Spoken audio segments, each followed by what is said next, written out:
একজন নিষ্ঠুর মাফিয়া বস যদি তার বন্দি মেয়েটির প্রেমে পড়ে তাহলে কি হয়? ডার্ক রোম্যান্স, মাফিয়া শক্তি আর বিপজ্জনক প্রেম ভালো লাগলে এক্ষুনি সাবস্ক্রাইব করুন। পরের এপিসোড আরও ভয়ঙ্কর। লাভ বাই দ্য ভিলেন, লেখিকা লিজা মনি, পর্ব ২০। রাতের নিস্তব্ধতা তখন এমন ঘন যে বাতাসের ভেতরে যেন মৃত ছায়ার ভার। আকাশ আচ্ছন্ন শ্যামল কালোয়, অদৃশ্য মেঘের গহ্বরে চাঁদ নির্বাসিত, তার আলো শ্বাসরুদ্ধ হয়ে নিস্তেজ। চারদিকের গাছপালার কঙ্কাল সদৃশ ছায়া লম্বা নখের মতো মাটিতে প্রসারিত। ঝিঝি পোকার একঘেয়ে আর্তনাদ সেই নীরবতাকে আরও ভয়ার্ত করে তুলছে। এমন মৃত্যু নিভৃত অন্ধকার ছিন্ন করে হঠাৎই গর্জে ওঠে ইঞ্জিনের শব্দ। শা শা ছেদনধ্বনিতে বুকে ঝাঁপিয়ে আসে এক কালো গাড়ি, যেন রাতের দেহে বজ্রাঘাত। শুষ্ক মাটির উপর চাকার ঘর্ষণে উড়ে যায় ধুলো, কুণ্ডলি ঘূর্ণি পাকিয়ে ছড়িয়ে পড়ে বিষাক্ত ধোঁয়ার মতো। হেডলাইটের ক্ষুরোধার আলোকরেখা অন্ধকার বিদীর্ণ করে বাগানবাড়ির শ্যামল ছায়ার উপর নিক্ষেপ করে ভৌতিক আভা। গাছের শাখাগুলো মুহূর্তেই যেন দানবীয় বাহু হয়ে ওঠে। অবশেষে ঝড়ো গতির সেই যান্ত্রিক জানোয়ার দাঁত কেচিয়ে থেমে যায় আরিশের বাগানবাড়ির দ্বারে। আকস্মিক থামার অভিঘাতে মাটি কেঁপে ওঠে। টায়ারের গরম রাবারের গন্ধ বাতাসে ছড়িয়ে পড়ে দমবন্ধ করা ধোঁয়ার মতো, আর মুহূর্তের জন্য নিস্তব্ধতা আরও শ্বাসরুদ্ধ হয়ে ওঠে। হঠাৎ এইভাবে গাড়ি থেমে যাওয়াতে নাজলি ভয় পেয়ে যায়। চারদিকে বিশাল গাছপালা দেখতে পেয়ে ভড়কে যায়। এত সময় জমিয়ে রাখা সাহসটা যেন কর্পূরের মতো উধাও হয়ে যাচ্ছে। এতক্ষণ তো নিজেকে শক্ত করেছে, কিন্তু এখন আর আরিশকে ভীষণ ভয় করছে। ওরা গ্যাংস্টার, হৃদয়ে কোনো দয়া মায়া থাকে না, তাদের কাছে ভালো কিছু আশা করাটা বোকামি। উনি যদি আমাকে খুন করে গাছের সাথে ঝুলিয়েও রাখে, কেউ খুঁজে পাবে না। বড় বড় কোকদের মেরে গুম করে ফেলে, কেউ কোনো প্রমাণ পায় না। আর সেখানে আমি তো চিনুপুটি মাত্র। লোকটা খারাপ কিছু না করলেও হয়। সাহসের দাপট দেখিয়ে চলে এসেছি, কিন্তু এখন আমি নিজেই গ্যাস ছাড়া বেলুন। আরিশ গাড়ি থেকে নেমে বাড়ির ভেতরে প্রবেশ করে। নাজলিকে আসতে না দেখে ঘাড় পিছনে নিয়ে বলে, বাহিরে থাকার ইচ্ছে হলে থাকতে পারো, আমি গ্লাস লাগিয়ে দিচ্ছি, এরপর চাইলেও ভেতরে ঢুকতে পারবে না। আরিশের গম্ভীর কণ্ঠ কানের ভেতর প্রবেশ করতেই নাজলির শৈশবের মতো বিভ্রান্ত মনে ঘুম ভেঙে আসে। চারপাশে থেকে মনে হচ্ছে ভুতুরে নিস্তব্ধতার প্রতিধ্বনি স্পন্দিত হচ্ছে। প্রায় প্রতিটি ছায়াই যেন তার শ্বাসকষ্টের সাথে একাত্ম হয়ে নড়ে চড়ছে। হঠাৎ শরীরের স্বাভাবিক প্রতিরোধহীনতা হারিয়ে নাজলি দ্রুততর পায়ে আরিশের দিকে এগিয়ে আসে। লিভিং রুমে প্রবেশ করার সঙ্গে সঙ্গেই আরিশের হাতে থাকা রিমোটটি কাঁপতি থাকা হাতে পায়ে হেলিয়ে দিয়ে কাউচের পিঠ নামিয়ে দেয়। নাজলি ভয়ে সামান্য সটকে যায়, চোখে অচেতন শঙ্কার রং জ্বলজ্বল করে। আরিশ বাঁকা হাসি মুখে আঁকড়ে ধরে, ডিভানে জড়িয়ে বসে শান্ত ভঙ্গিমায়। সামনের মিনি টেবিলের ওপর পা চেপে বসে আরিশের চোখ নাজলির দিকে বাজ পাখির মতো ধারালো আগুনে ধাবিত হয়। নাজলি ভয়ে শিউরে ওঠে কিছুটা, ঠান্ডা ঘামের মতো অনুভূতিগুলো শরীরের প্রতিটি কোণে ছড়িয়ে পড়ে। আরিশের গলা গ্রীবাদেশে কেঁপে ওঠে, শব্দের প্রতিটি ছন্দ যেন লাগের আগুনে গলিত করে বলে, অনেক চালাক নারী তুমি নাজলি, আই লাইক ইট। নাজলি দ্রুত চোখ ঘোরায় নাবিদের দিকে, মুখে অনিশ্চয়তার অস্থিরতা, সামান্য ঠোঁট ভিজিয়ে বলে, মানে? আরিশ কাঁধ নাড়িয়ে সামান্য হাসে, এরপর মৃদু তির্যক হাসির আড়ালে রাগের লুকানো জ্বলন্ত উত্তেজনা নিয়ে বলে, মানে কিছুই নয়। নাজলি চোখ উপরের দিকে ভেসে ওঠে, অধৈর্য এবং অন্তঃসত্ত্বার সংখ্যায় বলে, আমার বোন কোথায়? কখন দেখা করতে পারবো ওর সাথে? আরিশের চোখ ছোট ছোট হয়ে অগ্নিস্পর্শক ধূসর কণার মতো ঝলমল করে ওঠে। রাগের পিছলি ছায়া তার দৃষ্টি ঢাকা দিয়ে বলে, তোমার বোন তার স্বামীর বাড়িতে। নাজলি চমকে ওঠে, কণ্ঠে দমবন্ধ করা বিস্ময় ও আতঙ্কের মিশ্রণ। মানে? মানে এনি নিকের ম্যানশনে, আর এই স্থানটি আমাদের বাগান বাড়ি। নাজলির চোখ অগ্নিস্পর্শক রাগে ভরে ওঠে, প্রতিটি নারী যেন ক্রোধের আগুনে ছিঁড়ে যাচ্ছে। শরীর ভেতর থেকে কেঁপে ওঠে, কণ্ঠে জমে থাকা প্রতিরোধের আগুন নিয়ে বলে, তাহলে ম্যানশনে না নিয়ে এখানে আনলেন কেন? আরিশ শান্ত ভঙ্গিমায় কর্কশ গলায় বলে, তোমার রক্ত দিয়ে গোসল করব বলে। কর্কশ হিমহীনা ভয়ানক কণ্ঠে ধ্বনি প্রতিধ্বনিত হয়। শব্দের প্রতিটি নড়াচড়া কণ্ঠের সঙ্গে মিলেমিশে ঘরের বাতাস কেটে যাচ্ছে। নাজলি শিউরে ওঠে, চোখে বাজ পাখির মতো দৃষ্টি খা খা করছে, গলায় শুকনো আগুনের মতো অচেতন উত্তেজনা। তবু স্বাভাবিক আত্মসংযম বজায় রাখে, কণ্ঠে স্থিরতা মেলাতে বলে, গোসল করার ইচ্ছে হলে ফ্রেশ পানি দিয়ে করুন, আমি রক্ত দেব না আপনাকে। আরিশের অধরে ভেসে ওঠে সূক্ষ্ম তির্যক হাসির ছায়া, রাগের ভেতর লুকানো জ্বলন্ত ব্যর্থতার আভা নিয়ে বলে, ছিনিয়ে নেওয়া আমাদের কাজের ধর্ম, তোমার থেকে চেয়েছে কে? নাজলি সামান্য শব্দে তবু তীক্ষ্ণ কল্পনার আঘাতে কণ্ঠ ভেঙে চট করে হেসে বলে, আগে জানতাম গরিবরা পেটের দায়ে ছেঁচড়ামি করে, এখন দেখি $1 ট্রিলিয়ন মালিকরাও ছেঁচড়ামি করে। একটি মেয়ে রক্ত দিতে চায় না, অথচ তার থেকে রক্ত ছিনিয়ে নিতে চাচ্ছেন। শরীরের প্রতিটি অঙ্গপ্রত্যঙ্গ যেন উত্তেজনার, রাগ এবং ভয়ের এক অনন্য সঙ্গমে দুলছে। নাজলির মনস্তাত্ত্বিক প্রতিরোধ আর আরিশের হিংস্র আধিপত্য মিলেমিশে বাগানবাড়ির নীরব বাতাসে ভয়ঙ্কর এক ধ্বনি রচনা করছে। আরিশের চোয়াল অনিবার্য তীব্রতা নিয়ে শক্ত হয়ে আসে, গলার স্বর ভেঙে ওঠে আগুনের মতো। শাট আপ, স্টুপিড, ব্রেনলেস একটা। নাজলির নাক ছিটকে অস্থির শ্বাসে প্রতিরোধী কণ্ঠে বলে, আপনার ধমক শুনব বলে কন্ট্রাক্ট ম্যারেজ করিনি, খুব দ্রুত আমাকে আমার বোনের কাছে নিয়ে চলুন। আরিশ ঠোঁট কামড়ে তাকায়, চোখের কোণে অগ্নি ঝলমল করছে। গম্ভীরতা ভরা সুরে প্রশ্ন ছুড়ে দেয়, কখন যাবে? নাজলি লাজুক হাসি লুকিয়ে দৃঢ় মনোভাব নিয়ে বলে, চলুন, এখন যাই। আরিশের ঠোঁটের কোমল কামড়ের আড়ালে লুকানো হিংস্র গম্ভীরতা স্পন্দিত হচ্ছে। কণ্ঠে শব্দ করে বলে, শেষবারের মতো কালিমা পড়ে নাও। নাজলি ভ্রু উঁচু করে অবিশ্বাসের রেখা মুখে স্পষ্ট হয়ে প্রশ্ন করে, কালিমা কেন পড়তে যাব আমি? আরিশ শান্ত তবে শাসকসুলভ গলায় অবধারিত সত্য নিয়ে বলে, মুসলিম রাইট?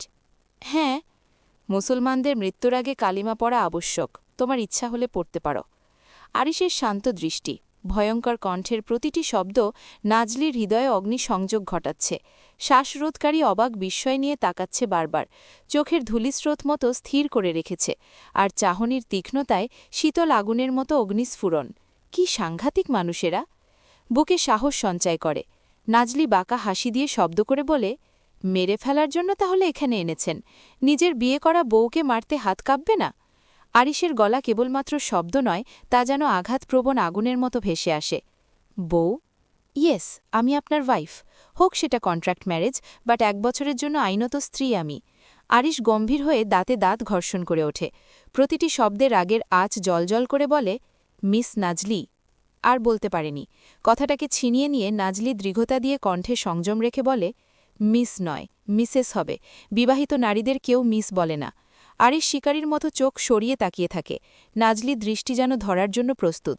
ডিভান থেকে হঠাৎ উঠে দাঁড়ায়, আচমকা নাজলির দিকে ঝুঁকে পড়ে। এত কাছাকাছি আরিশকে দেখে নাজলির গলা শুকিয়ে আসে।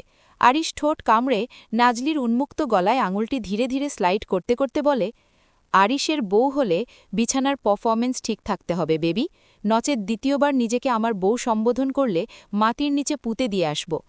নাজলি চোখ বন্ধ করে ঘন ঘন নিঃশ্বাস টানছে। প্রথমবার কোনো পুরুষের স্পর্শ যেন বিদ্যুতের মতো শক দিয়ে যাচ্ছে শরীরে। ভয়ে মুখ খিচে রেখেছে মেয়েটা।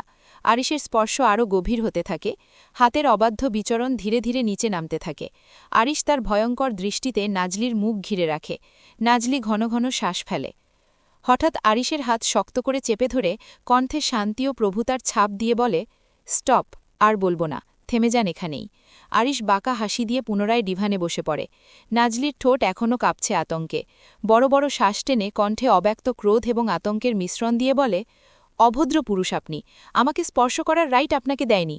পরের বার আমার থেকে 100 হাত দূরে থাকবেন। আরিশ গম্ভীরতা টেনে ছাদের নিচে একক বীরত্বের অধিকারী বলে প্রতিধ্বনি ফেলে। নিজের মর্জি অনুযায়ী চলি, পুরুষ মানুষ আমি। একই ছাদের নিচে একটি মেয়ে দেখে কন্ট্রোল করা মুশকিল হয়ে যেতে পারে, কিছু একটা হয়ে যাবে, এটা শিওর। নাজলি গভীর দৃষ্টি ফেলে হেসে বলে, ভয় দেখাচ্ছেন? ভেবেছেন ভয় পেয়ে আপনার কাছে কান্নাকাটি করব আর আপনি বসে বসে মজা নিবেন? একবার ছুঁয়ে তো দেখুন, পরবর্তী অবস্থার জন্যও চিন্তা করবেন। কথায় আছে, পুরুষ তুমি সবার সাথে লাগতে যাও, কিন্তু নারীর সতীত্বে হাত দিতে যেও না, এতে তুমি নিজে ধ্বংস হয়ে যাবে। আমাকে অবলা নারী ভেবে থাকলে বোকামি করবেন। আমার হাতে যে অস্ত্র আছে সেখানে আপনার ক্ষমতা কিছুই নয়। আপনার যদি ক্ষমতা থাকে আমাকে কলঙ্কিত করার, তবে সেই ক্ষমতাটাকে কেটে আজীবন পঙ্গু করে দিতেও আমার 2 মিনিট টাইম লাগবে না। আরিশ শান্ত চোখে তাকায় নাজলির তেজি মুখটার দিকে, বাঁকা হেসে বলে, তাহলে চলো, একটু হয়ে যাক। নাজলি ভ্রু নাচিয়ে বলে, কি? যুদ্ধের লড়াই। নাজলি রেগে বলে, আপনার সাথে লড়াই করতে আসিনি আমি। অশ্লীলতামি না করে আমাকে এখনই এনির কাছে নিয়ে যাবেন, আমার আপনার বিয়ের লক্ষ্য ভুলে যাবেন না। আরিশ ব্লেজার ঠিক করে গ্রীবাদেশ নাড়িয়ে বলে, তোমার মনে প্রশ্ন জাগে না এত সহজে কিভাবে বিয়ে করতে রাজি হয়ে গেলাম আমি? আন্ডারগ্রাউন্ডের ক্রিমিনাল লিডার আরিশ সামান্য একটা মেয়ের সাধারণ ইমোশনাল ব্ল্যাকমেলে গলে গেল? কিন্তু আদৌ কি সম্ভব? নাজলি ঠোঁট ভিজিয়ে বলে, এনিকে সাহায্য করার জন্য আমাকে সাহায্য করছেন। এর থেকে বড় সত্য আর কি হতে পারে?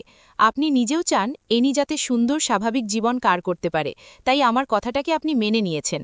আরিশ অধরে হাসি ফুটিয়ে আশেপাশে তাকায়। নাজলি চোখ ছোট ছোট করে পুনরায় বলে, নাকি আমাকে বিয়ে করাটাও আপনাদের কোনো রহস্য? আরিশ শব্দ করে হেসে ওঠে। কি ভয়ানক সেই হাসির শব্দ! রাতের অন্ধকারে কেমন ভুতুড়ে শোনা যাচ্ছে। টেবিলের ওপরে রাখা একটা পা অপর পায়ের উপর রেখে বলে, প্রয়োজন, কারণ, স্বার্থ ছাড়া আমরা এক চুলও নড়ি না। নিজের জন্মদাত্রী মায়ের আকুতি মিনতিও কোনোদিন গোলাতে পারিনি। আর ভাবলে কিভাবে তোমার সামান্য কথায় গলে যাব? আমি চেয়েছি বলে কন্ট্রাক্ট ম্যারেজ হয়েছে, না হলে যখন আমাকে বিয়ের প্রস্তাব দিয়েছ সেখানে তোমার জায়গায় অন্য কেউ হলে সাথে সাথে গলা চেপে ধরতাম। তোমাকেও ধরতাম, তার কোনো সন্দেহ ছিল না। তাহলে ধরলে না কেন? আরি শেষে বলে, নিজেদের স্বার্থ, কারণ আছে, মেরে ফেলে দিলে কিভাবে হবে বেবি? নাজলি শান্ত কণ্ঠে বলে, তার মানে আমাকে এখানে নিয়ে আসা আপনাদের প্ল্যান ছিল, কিন্তু কেন? বন্দি করার ইচ্ছে হলো। আজ থেকে তুমি এই বদ্ধ রুমে বন্দি থাকবে। বাইরের আলো বাতাস তোমার জন্য নিষিদ্ধ হয়ে পড়েছে। কথার অবাধ্য হলে মেরে সমুদ্রে ভাসিয়ে দিয়ে আসব, কেউ খুঁজেও পাবে না। মানে কি বলতে চাইছেন? রিপিট করতে ইচ্ছুক নই। আজ থেকে তুমি এই বাগানবাড়িতে বন্দি থাকবে আমার নজরে। নাজলি চোয়াল শক্ত করে বলে, আমার সাথে এমন প্রতারণা কেন করলেন?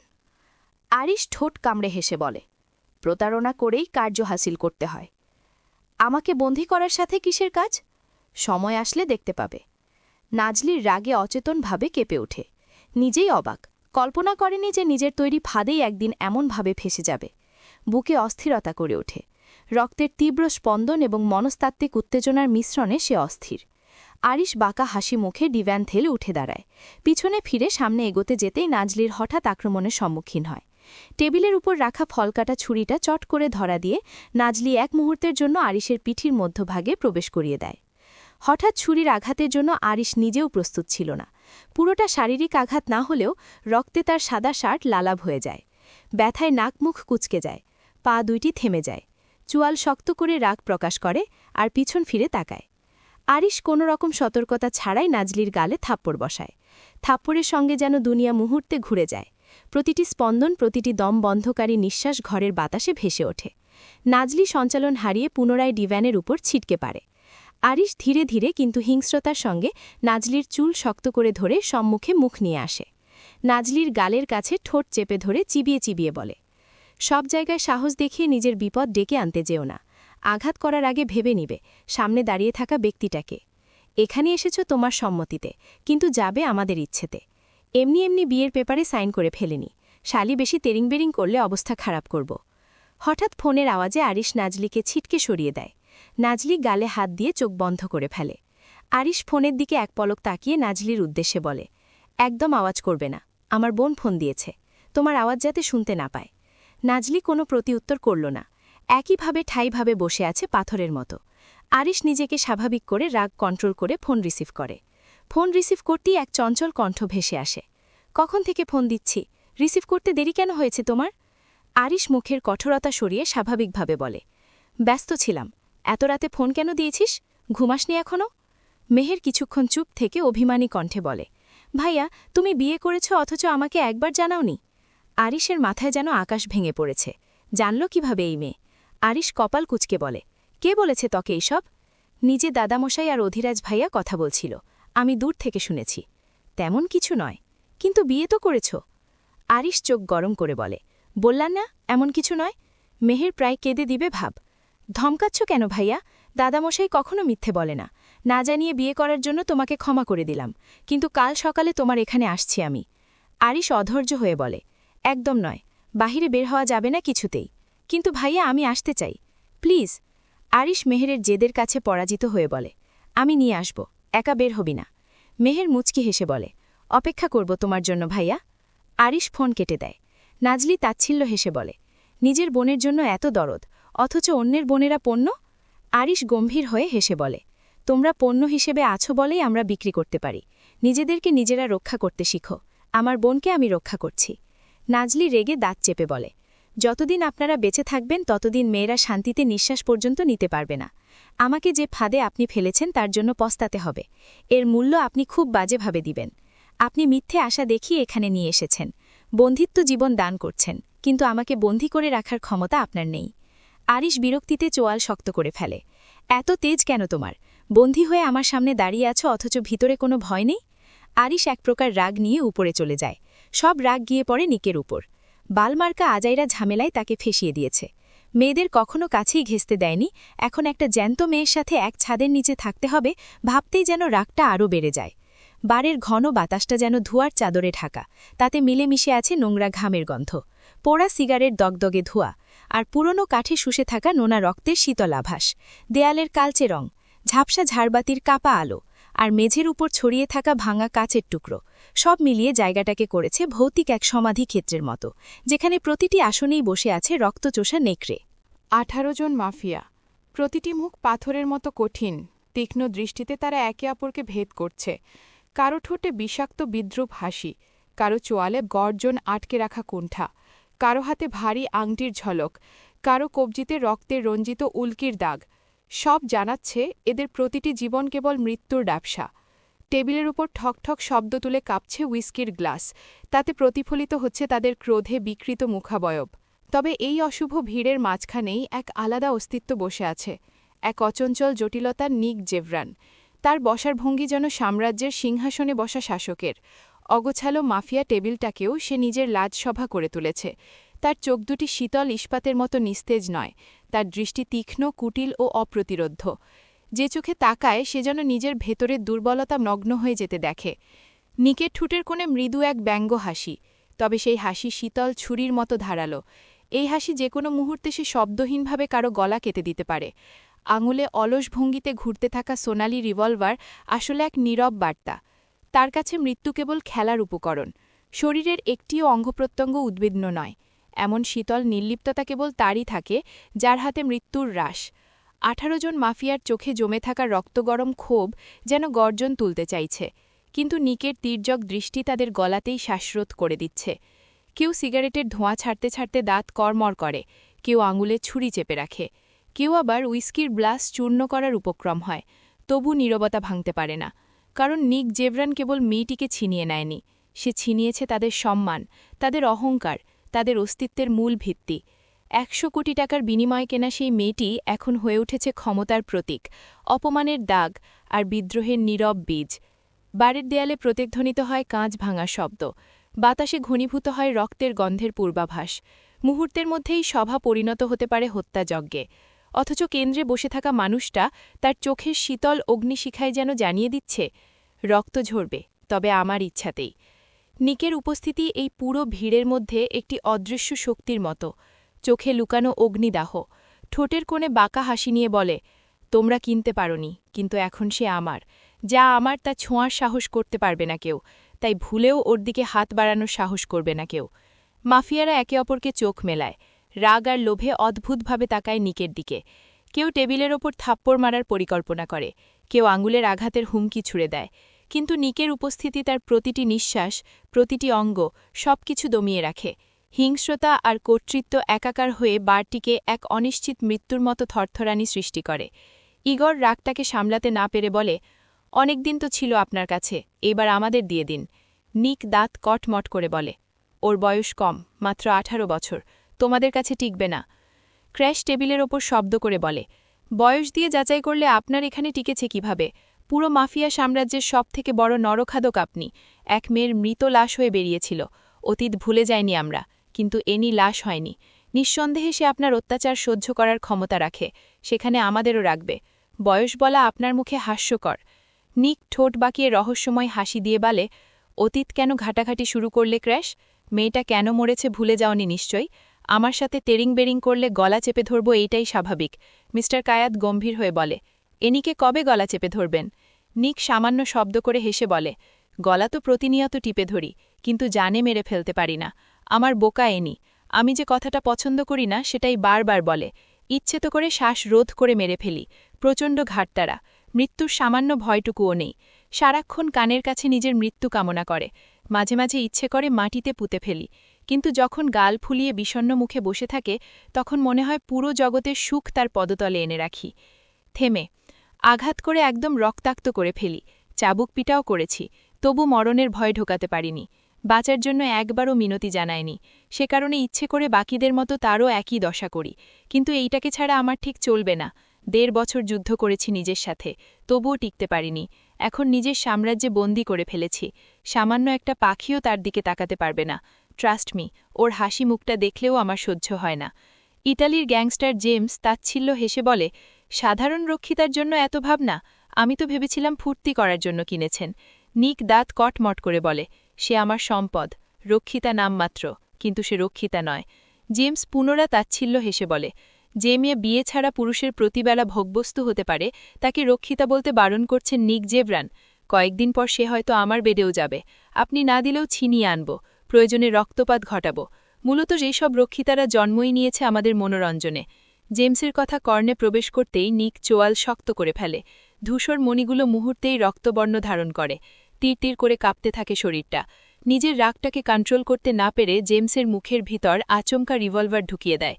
নিকের হঠাৎ এমন পাগলাটে আক্রমণে পুরো বার আতঙ্কিত হয়ে পড়ে। নিকের ফর্সা মুখটা লাল হয়ে গিয়েছে। জেমসের গাল প্রায় ছিঁড়ে যাওয়ার মতো অবস্থা।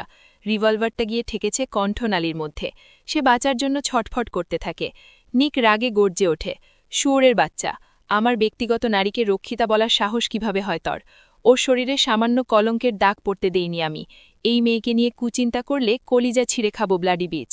জেমসের অবস্থা নাজেহাল, শ্বাস প্রায় চলে যাচ্ছে, চোখ দুটো উল্টে আসছে। ইগর ভয় পেলেও নিকের হাতের উপর হাত রেখে বলে, আর একটু হলে মরে যাবে, ছেড়ে দিন এখনই। ভুলে যাবেন না, 4 দিন পর আমাদের মাফিয়া মিটিং, তখন জেমসের উপস্থিতি জরুরি। 400 কোটি টাকার অস্ত্রের হিসাব তার কাছে। নিক চোখ বন্ধ করে নিঃশ্বাস টেনে ধাক্কা মেরে ফেলে দেয়। জেমস গিয়ে মাটিতে লুটিয়ে পড়ে, নাক দিয়ে রক্ত বেরোচ্ছে। ছাড়া পেতেই গলাকাটা মুরগির মতো ছটফট করে ওঠে।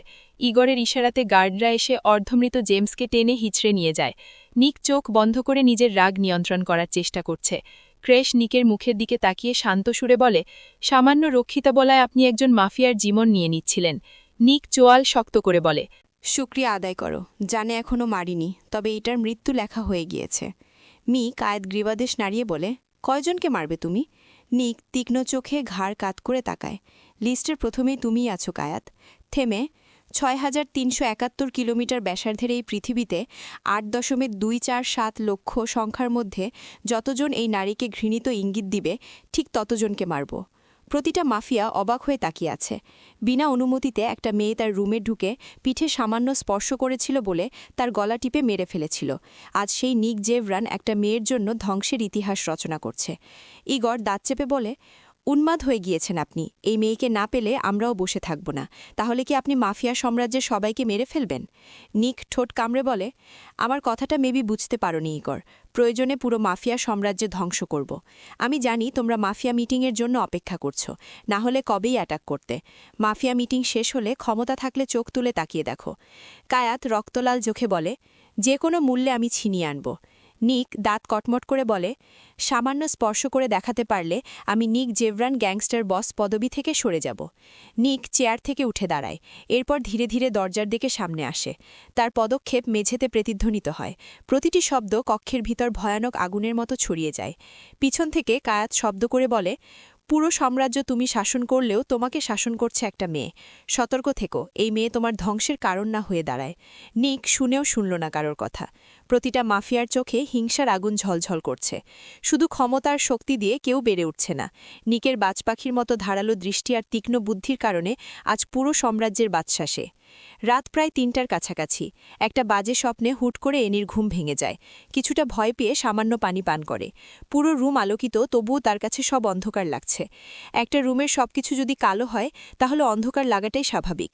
এনি পানিটা খেয়ে নিককে খোঁজার জন্য মরিয়া হয়ে ওঠে। নিজের পাশে না দেখে প্রচুর অবাক হয়ে যায়। প্রতিদিন ঘুম থেকে উঠে নরপশুর মুখটা দেখতে হয়। আজ দেখতে না পেয়ে শান্তির নিঃশ্বাস ফেলে। রাতে না খেয়েই খুব দ্রুত ঘুমিয়ে গিয়েছিল। এখন পেটে খিদের কারণে জ্বালা করছে। এনি কোনো কিছু না ভেবে রুম থেকে বেরিয়ে পড়ে। পুরো বাড়ি দিনের মতো ঝলঝল করছে। কেউ বলবে না এখন রাত। এনি সিঁড়ি দিয়ে নেমে কিচেনের উদ্দেশ্যে যায়। কিচেন থেকে খুঁজে কিছু হালকা খাবার 2 হাত ভর্তি করে নেয়। হাতে জায়গা নেই, তাই পেটের উপর রেখে হাত দিয়ে ঝাপটে ধরে আছে। কিচেনে এমন খাবার দেখে সে অনেক অবাক হয়েছে। তার জানা মতে নিক কখনো এসব জিনিস ছুঁয়েও দেখে না। তাহলে এইগুলো এখানে কেন রাখা হয়েছে? এনি মনের খুশিতে কিচেন থেকে বেরিয়ে আসে। কোনো দিকে নজর না দিয়ে সামনে এগিয়ে যায়। হুট করে করে চোখ বড় বড় করে ফেলে কারোর গলার আওয়াজ শুনে। আজকাল নিক জেভরানের ম্যানশনেও চুরিও হয়। এনি চোখের পাতা ঝাপটে সামান্য ঢোক গিলে। নির্ঘাত ওই দিনকার মতো অপমানের শিকার হতে হবে। কি দরকার ছিল এনির এখানে আসার?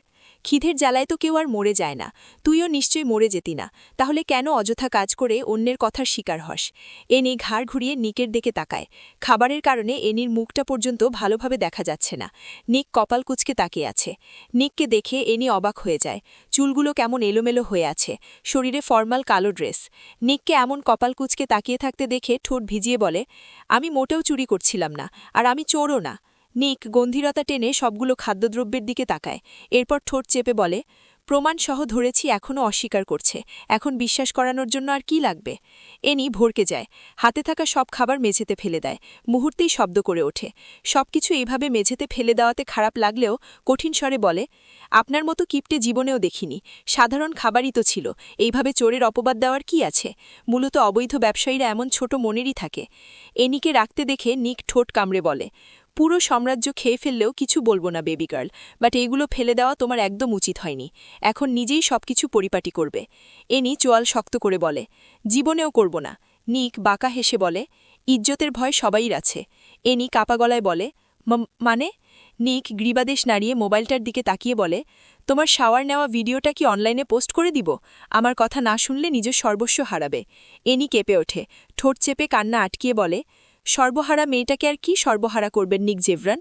আমি এমন এক সর্বহারা যাকে কষ্ট দিলে কষ্ট নিজেও আর্তনাদ করে ওঠে। এনি কথা বলতে বলতে প্রায় কান্না করে দেয়। চোখ দিয়ে পড়তে থাকে নোনা জল। নিক এনির কান্নারত মুখটার দিকে তাকায়, তবে ভুলেও চোখে চোখ রাখে না। নিক গম্ভীর নিঃশ্বাস টেনে বলে, fuck you off baby girl, stop crying. Crying is forbidden in my mansion. If one more tear falls from your eye, my body will be on top of yours. What happens next, you will not be able to endure. Even if you scream, you won't get an embrace. Any থেমে যায়। নিকের অশালীন ইঙ্গিতে থামতে বাধ্য হয়, তবে কোনো কথা বলে না। নিকের দিকে একবারের জন্যও ফিরে তাকায় না। মেঝেতে হাঁটু ভেঙে পুনরায় সবগুলো খাবার হাতে তুলে নেয়। নাক পিটপিটের জ্বালায় ভালোভাবে তুলতেও পারছে না।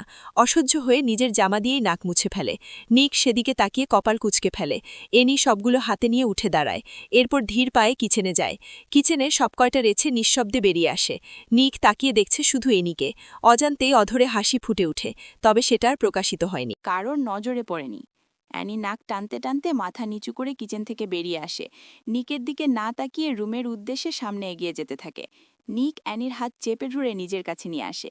তবে এইবার চেপে ধরেছে ঠিক, তবে ব্যথা তুলেছিল না। অ্যানি প্রথমে রেগে গেলেও নিকের নর্মাল স্পর্শে অবাক হয়ে যায়। নিক অ্যানিকে নিজের সাথে বসিয়ে কোনো একজনকে মেসেজ পাঠায়। অ্যানি রাগটাকে নিয়ন্ত্রণে রেখে বলে, আজ এত নর্মালভাবে স্পর্শ করার কারণ? নিক গম্ভীরতা টেনে বলে, কেন, আমার রক্তাক্ত স্পর্শ তোমার পছন্দ? অ্যানি ছুটার জন্য মরিয়া হয়ে ওঠে। নিক অ্যানিকে নিজের উরুর উপর বসিয়ে শক্ত করে চেপে ধরে বলে, অস্থির হয়েও না বেবি গার্ল। তুমি এমন এক জায়গায় বসে আছো যেখানে নড়াচড়া করলে সে কন্ট্রোললেস হয়ে পড়বে। নিজেও নড়ো না, সেই জিনিসটাকেও শান্তিতে থাকতে দাও। এমনিতেই বিগত ১.৫ বছর ধরে সে অশান্তিতে ভুগছে। নিকের অশ্লীল ইঙ্গিতে অ্যানির কান দিয়ে ধোঁয়া বের হওয়ার উপক্রম হয়। নাক মুখ খিচে ফেলে সামান্য নড়াচড়া করে বলে, আপনার মাইন্ড জঘন্য। কি বাজে চিন্তাভাবনা আপনার! ছেলে হয়ে একটা মেয়ের সামনে এইসব বলতে লজ্জা লাগে না? নিক ঠোঁট কামড়ে হেসে বলে, ট্রাস্ট মি, একটুও লজ্জা লাগে না। কারণ তোমাকে নিয়ে আমি সবচেয়ে জঘন্য জিনিসগুলো চিন্তা করি। সেখানে নিজের জিনিস তোমার কাছে শেয়ার করতে লজ্জা লাগবে কেন? অ্যানি নিকের মুখের দিকে তাকিয়ে বলে, বাজে চিন্তা করেন মানে? কি চিন্তা করেন আমাকে নিয়ে? নিক গ্রীবাদেশ নাড়িয়ে শান্ত গলায় বলে, কোনো একদিন প্র্যাকটিক্যাল ভাব দেখাবো। আমি বলা থেকে দেখাতে বেশি আগ্রহী। অ্যানি নিকের কথাটার অর্থ বুঝল না, শুধু থম নেড়ে বসে আছে। নিক অ্যানির লম্বা চুল নিজের এক আঙ্গুলে পেঁচিয়ে নেয়। এর মধ্যেই একজন গার্ড এসে মাথা তাদের সামনে দাঁড়ায়। নিক সাথে সাথে অ্যানির মুখটা নিজের বক্ষের সাথে চেপে ধরে। হুট করে এমন শক্তপোক্ত বক্ষে ধাক্কা লাগায় নাকে সামান্য ব্যথা পেয়ে যায়। অ্যানি সরে আসার জন্য ছটফট শুরু করে দেয়। নিক আরও গভীরভাবে চেপে ধরে নিজের সাথে মিশিয়ে নেয়। লোকটা নিকের দিকে ভুল করে তাকিয়ে যায়। নিকের সাথে মিশে থাকা কোনো একটা মেয়েকে দেখে সাথে সাথে চোখ ফিরিয়ে নেয়। এই মেয়েটার দিকে তাকানো মানে নিজের মরণ আলিঙ্গন করা। শুধু এই মেয়ের কারণে অনেক গার্ড নিজেদের প্রাণ দিতে হয়েছে, তাও বিকৃতভাবে। নিক গার্ডের দিকে ইশারা দিতেই লোকটা নিয়ে আসা প্রতিটা খাবার টেবিলের উপর রাখে। নিক তীক্ষ্ণ দৃষ্টিতে প্রতিটা খাবারের দিকে তাকায়। গ্রিলড চিকেন, খিচুড়ি, স্টিমড ফিশ, দই পারফে, গ্রিলড স্যালমন, লেন্টিল স্যুপ। প্রতিটা পেয়ালায় সুন্দরভাবে সাজিয়ে দিয়েছে। নিক সব খাবার পরখ করে বলে, নিজে আগে টেস্ট করো, কুইক। লোকটা কোনো রকম সন্দেহ ছাড়াই টেস্ট শুরু করে। এটা নতুন নয়, বাহির থেকে কোনো খাবার আসলে প্রতিটা খাবার টেস্ট করতে হয়। লোকটা সবগুলো টেস্ট করে সোজা হয়ে দাঁড়ায়। নিক লোকটাকে স্বাভাবিকভাবে দাঁড়িয়ে থাকতে দেখে গম্ভীর হয়ে বলে, ইউ ক্যান কাম নাও। নিকের আদেশ পাওয়ার সাথে সাথে লোকটা বেরিয়ে যায়। লোকটা চলে যেতেই নিক নিজের বাঁধন নরম করে। অ্যানির সাথে সাথে মাথা তুলে বড় বড় শ্বাস টানে। ফর্সা নাকটা কেমন লাল হয়ে গিয়েছে, যেন রক্ত জমাট বেঁধে আছে। অ্যানি রাগের কিরমিরিয়ে বলে, শ্বাসরোধ করে মারার ডান্ধা করছেন, এইভাবে চেপে রেখেছেন কেন? আরেকটু হলে দম আটকে যেত। নিক অ্যানির নাকের উপর আঙুল ছুঁয়ে বিরক্তি নিয়ে বলে, কী সব বালমার্কা শরীর তোমার, সামান্য স্পর্শ করলেই লাল হয়ে যায়। যেখানে স্পর্শ করি সেখানেই শিলমোহর লেগে যায়। ক্ষত এমন গভীর হয় যে পরের বার ক্ষত করার ইচ্ছে হারিয়ে ফেলি। নিকের রাগ দেখে অ্যানির চোয়াল ঝুলে আসে। সামান্য ঠোঁট ভিজিয়ে বলে, কখনো ঠিকভাবে স্পর্শ করেছেন? সামান্য হাত ধরলেও মনে হয় যেন হাড্ডিগুলো ভেঙে যাচ্ছে। ঠোঁট দিয়ে স্পর্শ করতে গেলে দাঁত দিয়ে কামড়ে অর্ধেক মাংস খুলে ফেলেন শরীরের। এমনভাবে নিজের সাথে চেপে ধরেন যে পুরো শরীর অবশ হয়ে আসে। আপনার আর চিতাবাঘের সাথে কোনো পার্থক্য নেই। নিক ঠোঁট কামড়ে হেসে বলে, I like it baby girl. স্পর্শে যদি ক্ষত সৃষ্টি না হয় তাহলে স্পর্শহীনই ভালো। আমার দেওয়া প্রতিটা স্পর্শ তোমার শরীরে গভীর শিলমোহর লাগিয়ে দিবে, যাতে 2 হাত দূরত্বে থাকলেও প্রতিটা ক্ষত আমার কথা মনে করিয়ে দেয়। অ্যানি ছুটার জন্য হাত নাড়িয়ে বলে, ছাড়ুন আমাকে। নিক গম্ভীরতা টেনে বলে, খাবারগুলো শেষ করো। অ্যানি টেবিলের দিকে তাকায়। চোখের সামনে এত সুস্বাদু খাবার দেখে যেন পেটের ভেতর আরও জ্বালা করে ওঠে। কিন্তু নিকের অপমানের কথা মাথায় আসতেই পুনরায় নিজের দৃষ্টি সরিয়ে নেয়। নিকের বাঁধন থেকে ছুটার জন্য মরিয়া হয়ে বলে, খাবো না আমি। নিক বিরক্তির নিঃশ্বাস ছেড়ে বলে, আমি রেগে গেলে ঘূর্ণিঝড় হয়ে যাবে বেবি টয়। আমার টর্চারগুলো নিশ্চয়ই ভুলে যাওনি। তবে এখন আঘাত করব না আর, কারণ যার ভিতরে মৃত্যুর ভয় থাকে না তাকে মেরে লাভ নেই। তবে ইজ্জতের ভয় ঠিকই আছে। ভিডিওটা পোস্ট করে দেব সব জায়গায়। অ্যানির শরীরটা কেঁপে ওঠে। সব শক্তি যেন একটা ব্ল্যাকমেইলে শেষ হয়ে যায়। যদি একবার এই ভিডিও অনলাইনে দেওয়া হয় তাহলে সবাই তার নগ্ন শরীর দেখবে। হাজার অসুর তাকে হাজার বাজে স্বপ্ন বানাবে। শকুনের মতো তার শরীরটাকে দৃষ্টি দিয়ে জ্বালিয়ে দিবে। সে হয়তো মরে যাবে, কিন্তু তাতে লাভ কি? ভিডিওটা সবাই দেখবে, আজীবন থাকবে মোবাইলের ভিতরে। এক নরপশু তার শরীর দেখেছে ভাবতেই বমি আসে, আর অন্যদের কথা সে কল্পনাও করতে পারে না। আজীবন তার ভিডিওটা নিয়ে সবাই লালসা করবে। অ্যানি আবারও কান্না করে দেয়। শব্দহীনভাবে ঠোঁট চেপে বলে, আমার জীবনের সবথেকে ঘৃণিত পুরুষটি আপনি, নিক জেভরান। কখনো যদি সময় আসে আপনাকে খুন করব আমি, ঠিক ততটা ঘৃণা করি আমি। পৃথিবীতে প্রতিটা লোকের ঘৃণাকে একত্রিত করলে যে ঘৃণা জমা হয় তার থেকেও বেশি ঘৃণা করি আমি আপনাকে। I hate you very much. May you receive the harshest punishment. Nick সামান্য হাসল, কপাল কুঁচকে বলে, তোমার ঘৃণা অথবা ভালোবাসা দিয়ে আমি কি করব? তুমি বর্তমানে আফ্রিকায় আছো, এ দেশের নাগরিকও নাও। তোমার থেকে তো আর ভোট চাইতে যাব না যে মন জুগিয়ে চলতে হবে। ফিনিশ ইয়ার ফুড কুইকলি। নিকের এমন হার্টলেস উত্তরে এনের ইচ্ছে করছিল দেয়ালে মাথা ঠুকতে। চুরের কাছে গিয়েছিল ধর্মের জ্ঞান শোনাতে। এনি খিচুড়ির চামচ হাতে নিয়ে বিড়বিড় করে ওঠে, কুকুরের লেজ কোনোদিন সোজা হয় না, এর লেজও কোনোদিন সোজা হবে না। তার আগেই আমি লাপাত্তা হয়ে যাব। আর মাত্র 4 দিন। কথাটা হয়তো নিকের কানে প্রবেশ করেনি। এনি সামান্য ফু দিয়ে খিচুড়িটা মুখে দেয়, সাথে সাথে চোখ বন্ধ করে। খাবার পেয়ে সবকিছু ভুলে যায়। সবগুলো খাবার একটু একটু করে খেয়ে একইভাবে রেখে দেয়। সামান্য পানি পান করে নিকের কথা মাথায় আসে, কিন্তু পর মুহূর্তে নিজের মস্তিষ্ককে ধিক্কার জানায়। মদ, সিগারেট, গাঁজাখোরদের খাবার খেতে হয় না। তাদের পেট 24 ঘন্টা এমনিতেই ফুল থাকে। এনে নিজের কাপড় দিয়ে মুখ মুছে উঠে দাঁড়ায়। পেট পুজো করে কারোর দিকে তাকানোরও প্রয়োজন করেনি। সামনে এগিয়ে যেতেই নিকের আদেশ আসে, কিচেন থেকে আমার জন্য 1 গ্লাস করলার জুস নিয়ে আসো। এনের ইচ্ছে না থাকা সত্ত্বেও 1 গ্লাস করলার জুস নিয়ে এসে নিকের সামনে রাখে। করলার জুসের দিকে তাকিয়ে নাক মুখ কুচকে ফেলে। এইসব অখাদ্যও লোকে খায়? নিক বাঁকা হেসে বলে, follow orders without twisting your neck. Trust me, একটু আঘাত করব না। আমার আদেশ পালন করো, দুনিয়ার সব সুখ এনে দিব। নিকের কথায় এনি তাচ্ছিল্য হেসে বলে, দুনিয়ার সব সুখ কাকে বলে জানেন নিক জেভরান? একটা মেয়েকে পাচার কেন্দ্রে নিয়ে এসে যৌন হয়রানি করে মানসিক নির্যাতন করা, নিলাম কেন্দ্রে তোলা, পুরো দেশের সামনে একজন তুচ্ছ রক্ষিতা হিসেবে পরিচয় করিয়ে দেওয়া, মেয়েটার নগ্ন ভিডিও মেমোরিবন্দী করে দিনের পর দিন ব্ল্যাকমেল করা, অনুমতি ছাড়া অশালীনভাবে স্পর্শ করা, নোংরা চিন্তা করা, জ্বলন্ত কয়লার উপর হাঁটতে বাধ্য করা, তাকে খুন করাতে বাধ্য করা, চাবুক দিয়ে রক্তাক্ত করে অজ্ঞান করে ফেলা, এইগুলোকে কি বলে গ্যাংস্টার বস? আমার শরীরে অর্ধেক জুড়ে আপনার দেওয়া আঘাতের অত্যাচারের ক্ষত আছে, কলসিতে দাগ পড়ে আছে প্রতিটা অত্যাচারের। যতদিন বেঁচে থাকব ততদিন আমার অভিশাপ পাবেন। খোদার কসম, আপনি মরে গেলেও একটু মায়া জন্মাবে না। আমার জীবনের সবথেকে ঘৃণিত পুরুষটি আপনি। আপনি আমাকে লাঞ্ছিত করেছেন, পুরো বিশ্বের সামনে কলঙ্কিত করেছেন। আনাস্তাসিয়া এনি নামক নামটাকে যারা ভালোবাসত তারা আজ আমাকে দেখলে ঘৃণয় চোখ ফিরিয়ে নিবে।